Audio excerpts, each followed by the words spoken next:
జై శ్రీరామ్. శ్రీమాత్రే నమః. శ్రీ గురుభ్యో నమః. దేవగురువైన బృహస్పతి వృషభ రాశిలో ఆయన సంచారం చేస్తూ ఉన్నారు. ఈ 2025వ సంవత్సరం ఫిబ్రవరి 5వ తారీఖు నుంచి వక్రగతిలో ఉన్న గురు భగవానుడు సవ్యగతిలోకి వస్తున్నారు. కాలపురుషుడి కుండలిలో 2వ రాశి మరియు చంద్రభగవానుడికి పుష్కరాంశ ఆయన రాశి ఈ వృషభ రాశి. పుష్కరాంశ అంటే చంద్రభగవానుడు రోహిణి నక్షత్రం 2వ పాదంలో కనుక ఎవరి జన్మజాతకంలో అయినా ఉంటే అది శుభ పుష్కరాంశగా మనం కౌంట్ చేస్తాం. అశ్విని నక్షత్రం మొదటి పాదము, రోహిణి నక్షత్రం 2వ పాదం, ఇలా కొన్ని నక్షత్రాలు ఉంటాయి. ఆ పాదాలను అనుసరించి అంటే మొదటి పాదంలోనే పుట్టాలి. అశ్విని నక్షత్రం మొదటి పాదంలో పుడితే ఏ గ్రహం అయితే ఉంటుందో అది చాలా మంచి ఫలితాలను ప్రసాదిస్తుంది. మళ్ళీ అక్కడ ఎలాంటి ఫలితాలను ప్రసాదిస్తుంది అనేది మన జన్మజాతకాన్ని బట్టి ఆధారపడి ఉంటుంది. అయితే ఈ రోహిణి నక్షత్రం 2వ పాదంలో చంద్రభగవానుడు శుభ పుష్కరాంశ అని మనకి జ్యోతిష శాస్త్రం చెప్తుంది.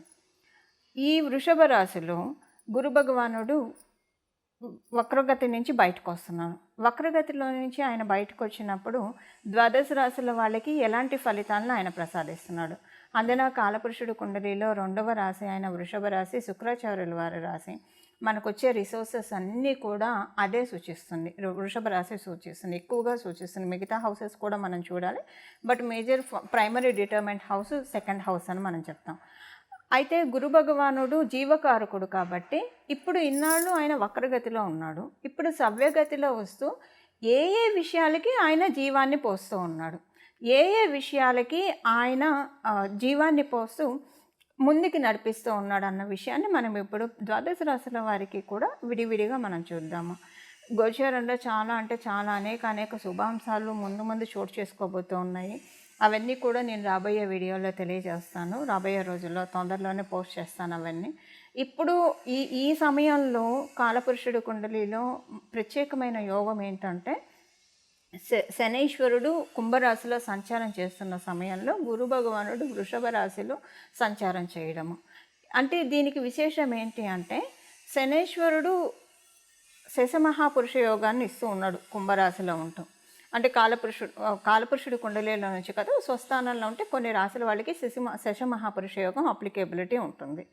అయితే ఇదే సమయంలో ఎప్పుడైనా ఏదైనా మనకు ఏ గ్రహమైనా యోగాన్ని ఇవ్వాలంటే ఎప్పుడైనా ఇమీడియట్గా అడ్డుపడే గ్రహము శనీశ్వరుడు, కర్మకారకుడైన శనీశ్వరుడు. వీళ్ళకి పూర్తిగా మంచి కర్మ లేదు, ఎందుకు ఇస్తున్నావు అని ఆయన క్వశ్చన్ చేస్తారు.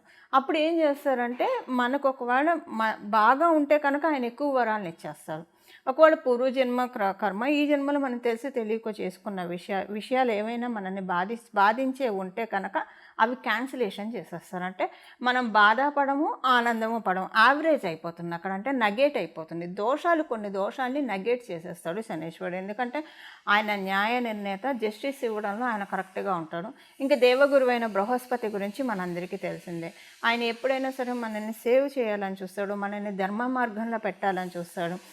సర్వదా మనల్ని ధర్మ మార్గంలో ఉంచి మంచి ఐడియాలజీ ఉంచి అందరితోటి మనకి మంచి సత్సంబంధాలు ఉంచి మనల్ని ఎప్పుడూ కూడా ఒక చక్కగా అంటే ఇలాగా ఎప్పుడు పరిరక్షించాలని చెప్పి ఆయన మనల్ని చూస్తూ ఉంటాడు. అయితే వృషభ రాశి పూర్తిగా అనుకూలం కాదు గురు భగవానుడికి.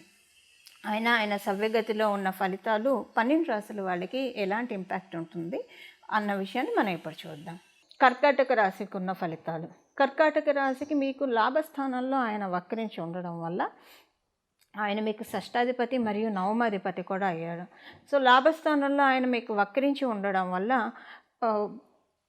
ఇది మీకు కొంతమందితోటి అంటే కొన్ని అదృష్టం అంటే కొన్ని చేయి దాకా వస్తాయే రావా ఇప్పుడు వ్యాపారస్తులు అయితే ప్రాజెక్ట్స్ అనుకోండి, వస్తాయా రావా పెండింగ్లో ఉండిపోయినాయి.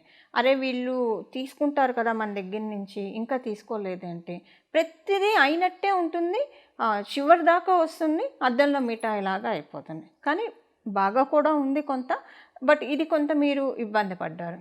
దాంతోపాటు నిద్రలేమి బాగా ఇబ్బంది పడ్డారు కర్కాటక రాశి వాళ్ళు. ఈ గడిచిన 5-6 నెలల్లో కంటికి సంబంధించిన ఇబ్బందులు కావచ్చు, కంటికి సంబంధించిన ఇబ్బందుల వల్ల బ్రెయిన్ అంతా అంటే ఇప్పుడు కళ్ళు ఇలా చిట్లించి చూడడం కావచ్చు, ఇలాంటి వాటిల వల్ల ఇక్కడంతా నొప్పి రావడం, ఇక్కడంతా నొప్పి రావడం. ఒకవేళ అలా కంటికి సంబంధించిన ప్రాబ్లం లేకపోయినా కొంచెం భారంగా అనిపించింది ఒక 5, 6 నెలల నుంచి. ఒకరోజు బాగుంటే 10 రోజులు బాగుంటే 2 రోజులు బాగుండట్లేదు. అంటే అది లిటరల్‌గా ఆరోగ్య సమస్యలని కూడా మనం చెప్పడం లేదు. మీ పనులన్నీ మీరు చేస్తూనే ఉన్నారు. కానీ శక్తి తక్కువగా ఉంది. వీటితోటి కంటికి సంబంధించిన వాటిలతో కొంచెం ఎక్కువగా బాధపడ్డారు. ఫైనాన్షియల్‌గా కొంత బానే ఉన్నా కూడా కొంత ఇబ్బందులైతే కొంత పడ్డారు. మరీ ఎక్కువ అని చెప్పను, 50, 50 వస్తూనే ఉన్నాయి. ఇంకా అవి కూడా వస్తే బాగుండేదేమో అన్నట్లు ఉంది. ఇప్పుడేంటంటే మొత్తం స్ట్రీమ్ లైన్ అవుతుంది. అంతా కూడా అన్నీ సమకూరుతాయి. ఇప్పుడు మీకు అంతకుముందు అన్నీ కూడా పెండింగ్‌లో ఉన్న పనులన్నీ టక ఇంకా మొదలవుతాయన్నమాట. ఇక మీరు చాలా బిజీ అవుతారు. ఈ ఫిబ్రవరి 5వ తారీఖు నుంచి ఎంత బిజీ అవుతారంటే చాలా, అంటే ఎప్పుడూ ఎగిరెగిరి దంచినా అన్నట్టు కాకుండా డెఫినెట్‌గా మీరు పడే శ్రమ మీకు డెఫినెట్‌గా ఇన్ రిటర్న్ ఫైనాన్షియల్ బ్లెస్సింగ్స్‌ని తెచ్చే పెడుతుంది. ఫైనాన్షియల్ బ్లెస్సింగ్స్ తోటే మీరు బిజీ అవుతారు, కానీ ఉత్తగా అయితే బిజీ అవ్వరు. ఇది మీకు కర్కాటక రాశిలో పుట్టిన వాళ్ళకి గురు భగవానుడు ఇస్తున్న బ్లెస్సింగ్స్. గురు భగవానుడు సవ్యగతిలోకి వచ్చినప్పుడు ఇచ్చే ఫలితాలను ఇప్పటిదాకా మనం చూసాము. ద్వాదశ రాశుల వాళ్ళు చేసుకోవాల్సిన పరిహారం ఏంటి అంటే, ఏ స్తోత్రం చదువుకోవడం వల్ల గురు భగవానుడు ఇప్పుడు 12 ఏళ్ళు గురు భగవానుడు ఈ సవ్యగతి ఇంకా బాగా మీ జన్మజాతకంలో గురుబలం ఉన్నా లేకపోయినా కూడా మీరు చక్కగా తీసుకోవచ్చు. ఈ విషయాన్ని మనం ఇప్పుడు ఒకసారి చూద్దాము. ఇది మనకి స్వామి గురు భగవానుడు అంటేనే గురుమూర్తి, మనందరికీ తెలుసు. ఆయన ఉన్నది శుక్ర రాశిలో కాబట్టి అమ్మవారిని మనం ఆరాధించాలి. అమ్మవారిని గురుమూర్తి రూపంలో ఆరాధించాలి. ఆ నామాలు ఏంటి ఇప్పుడు మనం చూద్దాం. అంటే అమ్మవారిని గురు రూపంలో మనం ఆరాధించాలి. ఇప్పుడు శుక్ర భగవానుడు అంటేనే అమ్మవారు. అందువల్లే మనకి జన్మజాతకంలో శుక్ర భగవానుడు ఎక్కడైతే ఉంటాడో అక్కడ సీతమ్మవారు కూర్చుందనో, శ్రీ మహాలక్ష్మి అమ్మవారు కూర్చుందనో మన పెద్దలు, అంటే జ్యోతిష శాస్త్రాన్ని బాగా కాచి వడపోసిన పెద్దల దగ్గర మనం నేర్చుకుంటే కనుక వాళ్ళు మనకు అలానే టీచ్ చేస్తారు. ఇక్కడ శుక్ర భగవానుడు అని వాళ్ళు చెప్పరు, ఇక్కడ సీతమ్మవారు కూర్చుంది, ఇక్కడ శ్రీ మహాలక్ష్మి అమ్మవారు కూర్చుంది ఈ చాట్లో, అంటే ఈ ప్లేస్లో అని చెప్తారు. అలాగే 12వ స్థానానికి వచ్చేసరికి వాళ్ళు ఏం చెప్తారంటే, 12వ స్థానం అంటే సహజంగా లాసెస్, వ్యయము, ఖర్చు ఇలా రకరకాలుగా ఉంటాయి. అందులో కూడా చాలా మంచి విషయాలు ఉంటాయి. గిఫ్ట్ డీడ్స్ ఉంటాయి 12వ స్థానం నుంచి గిఫ్ట్ డీడ్స్. ఇప్పుడు ఎందుకు నేను 12వ స్థానాన్ని ప్రత్యేకంగా తీసుకున్నాను అన్న అంశాన్ని నేను మీకు చెప్తాను. 12వ స్థానం గిఫ్ట్ డీడ్స్. అలాగే 12వ స్థానం మన ఫారెన్ ట్రావెల్స్ని సూచిస్తుంది. అలాగే ఎక్స్పోర్ట్ అండ్ ఇంపోర్ట్స్ని సూచిస్తుంది 12వ స్థానము. ఇంకా మేజర్గా మనకి అంటే జ్యోతిష శాస్త్రాన్ని ఎవరైతే అమ్మవారి ఉపాసన అంటే బాగా తపస్సులాగా తీసుకుంటారో వాళ్ళు ప్రతి ఒక్క హౌస్ను కూడా బ్యూటిఫుల్గా చూస్తారు. సో వాళ్ళు ఏం చెప్తారంటే పెద్దలు, ఇప్పుడు అంటే నేను చెప్పేది చాలా కాలం క్రితం పెద్దలు మనకి ఎలా చెప్తారంటే, మనకి టీచ్ చేసేది వాళ్ళు ఎలా చేస్తారంటే, బాగా వయోవృద్ధుల దగ్గర మనం నేర్చుకుంటే వాళ్ళు టీచ్ చేసే పద్ధతి ఎలా ఉంటుందంటే, 12వ స్థానం అంటే అమ్మ ఒడి అని చెప్తుంది. ఎప్పుడైనా సరే ఒక పసిబిడ్డడు తల్లి ఒడిలోనే ప్రశాంతంగా పడుకుంటారు. తల్లి ఒడి అంటే ఏంటంటే మన అమ్మ ఒడి కావచ్చు, లేదా జగన్మాత యొక్క ఒడి, తల్లి ఒడి. ఇప్పుడు ఇది ఎంత ఎందుకు చెప్తున్నానంటే, మనకి కాలపురుషుడు కుండలిలో 12వ స్థానానికి అధిపతి గురు భగవానుడు. 12వ స్థానానికి అధిపతి గురు భగవానుడు. ఇన్ని విశేషాంశాలు కూడుకున్న గురు భగవానుడు మనం ఇప్పుడు ఈ నామాన్ని జపించడం వల్ల, అమ్మవారికి సంబంధించిన ఇప్పుడు మనం తెలుసుకోబోయే ఈ నామాన్ని జపించడం వల్ల, అంటే గురు భగవానుడిని మనం అమ్మవారు గురు రూపంలో వస్తే ఎలా ఆరాధిస్తామో అలా ఆరాధించడం వల్ల, ఇందులో ఒకటి మనం సరస్వతి అమ్మవారి పూజ చేసుకోవచ్చు ప్రతిరోజు, లేదా గాయత్రి అమ్మవారి, మగవాళ్ళైతే గాయత్రి మంత్రాన్ని జపించడం కావచ్చు, లేదా అష్టోత్తర శతనామావళి, గాయత్రి అమ్మవారి అష్టోత్తర శతనామావళి చదవడం, లేదంటే ఇప్పుడు మనం తెలుసుకోబోయే ఈ నామాన్ని జపించడం వల్ల. దీనివల్ల ఏమవుతుందంటే మనకి వ్యయస్థానం కనుక ఇప్పుడు మనకు ఒక మంచి అవకాశము.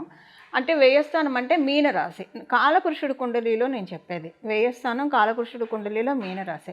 ఎవరి జన్మ జాతకంలో వ్యయస్థానం బాగోలేదు కాలపురుషుడు కుండలిలో నుంచి, అలాగే వాళ్ళది కూడా ఇప్పుడు మనం చేసే ఈ నామాల వల్ల 2 సెట్ అయిపోతాయి. ఇప్పుడు సపోజ్ కాలపురుషుడు కుండలిలోంచి వ్యయ స్థానం మేషరాశి వాళ్ళకి మీనరాశి 12వ స్థానం అవుతుంది. వృషభ రాశి వాళ్ళకి అదే వ్యయ స్థానము లాభస్థానం అవుతుంది. మిథున రాశి వారికి అదే వ్యయ స్థానము వాళ్ళకి దశమ స్థానం అవుతుంది.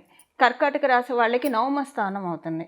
సో అంటే దీనివల్ల ఏమవుతుందంటే వాళ్ళకి మీనరాశి ఏ పోర్ట్ఫోలియో వచ్చిందో ద్వాదశ భావాల్లో ఏ భావంలో కనుక అది సూచిస్తూ ఉంటే ఆ భావాన్ని మనం కరెక్ట్ చేసుకున్న వాళ్ళం అవుతాం. దానికే ఇప్పుడు మనం తెలుసుకోబోయే ఈ నామాలు చక్కటి ఫలితాలను ఇస్తాయి.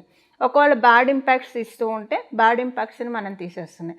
అండ్ 12వ స్థానం మోక్షస్థానం అని చెప్తుంది జ్యోతిష శాస్త్రం. మోక్షస్థానం అంటే ఏంటంటే ఇప్పుడు మోక్షం అంటే ఒకటే మోక్షం అని కాదు, మనకున్న కష్టాల నుంచి కూడా మనకి మోక్షం కలగాలి, మనకున్న బాధల నుంచి కూడా మనకి మోక్షం కలగాలి. అది కలిగినా కూడా మనం లిబరేట్ చేస్తుంది. 12th హౌస్ మనల్ని లిటరల్గా లిబరేట్ చేస్తుంది మన చుట్టూ ఉన్న బ్యాడ్ సిచ్యువేషన్స్ నుంచి. సో ఇప్పుడు మన చుట్టూ ఉన్న బ్యాడ్ సిచ్యువేషన్స్ ఒకవేళ ఉంటే కనుక వాటి నుంచి మనల్ని మనం లిబరేట్ చేసుకోవడానికి, అలాగే 12వ స్థానాన్ని బలపరుచుకోవడానికి, కాలపురుషుడు కుండలిలో 12వ స్థానాన్ని అది గురు భగవానుడి స్థానం కాబట్టి దాన్ని బలపరుచుకోవడానికి ఇది చక్కటి అవకాశం, ఒక సువర్ణ అవకాశం, ఒక మహత్తర అవకాశము. అది ఎలానే ఇప్పుడు మనం చూద్దాము. ఇప్పుడు మనం మంత్రం చూద్దాము. అమ్మవారిని ఆ గురు రూపంలో ప్రార్థించాలంటే ఏ మంత్రం అయితే మనకి సత్వరమైన ఫలితాలు వస్తాయో అది మనం చూద్దాము. వాగ్దేవ్యే నమః హంసాసనాయే నమః. వాగ్దేవ్యే నమః హంసాసనాయే నమః. వాగ్దేవ్యే నమః హంసాసనాయే నమః. ఈ నామం జపించడం వల్ల ప్రతిరోజు 108 సార్లు, 21 సార్లు లేదా 108 సార్లు ప్రతిరోజు ఈ నామాన్ని జపించడం వల్ల మనకి ఇప్పుడు ప్రస్తుతం గోచారంలో గురు భగవానుడు ఉన్న సవ్యగతి మన కుండలిలో మన జన్మజాతకంలో ధనుసు రాశిని మీనరాశిని కూడా చక్కగా క్యూర్ చేస్తుంది. ఇది ఒక ట్రీట్మెంట్ లాగా కూడా మనం భావించవచ్చు. అంటే ఏదన్నా ఇబ్బందులు ఉంటే, ఆ రాశులకు సంబంధించిన ఇబ్బందులు ఉంటే వాటన్నిటినీ కూడా తీసి ఆ దోషాలన్నీ కూడా చాలా నివృత్తి చేయబడతాయి. అలాగే యోగాలు ఉంటాయి, కొన్నిసార్లు యోగాలు ఇనాక్టివ్ స్టేట్లో ఉంటాయి. ఎప్పుడైనా అవయోగాలు నిద్రాణంగా ఉంటే మంచిది, యోగాలు నిద్రాణంగా ఉండకూడదు, జాగృత అవస్థలో ఉండాలి. అయితే ఒక్కొక్కసారి రివర్స్ అవుతూ ఉంటుంది. అవయోగాలేమో జాగృత అవస్థలో ఉంటాయి, యోగాలు నిద్రావస్థలో ఉంటాయి. అందుకే లైఫ్లో చాలా సమస్యలు ఒక్కోసారి చుట్టుముట్టేస్తూ ఉంటాయి. సో ఇలాంటి ప్రత్యేకించి కన్ఫ్యూజన్ స్టేట్లో ఉన్నప్పుడు, ఎందుకంటే గురువుయే మనకి సరైన గైడెన్స్ ఇవ్వగలుగుతాడు, సరైన మార్గనిర్దేశం చేయగలిగేది ఒక గురు భగవానుడు మాత్రమే. సో మనకి అలాంటి సందిగ్ధ పరిస్థితులు రాకుండా ఉండడానికి ఇప్పుడు మనం తెలుసుకున్న ఈ నామాలు జపించడం వల్ల చాలా చక్కటి సత్ఫలితాలు గోచారంలో ఉన్న గ్రహ దేవతలు మనకి కలగజేస్తాయి. మంగళం. నమో భగవతే వాసుదేవాయ.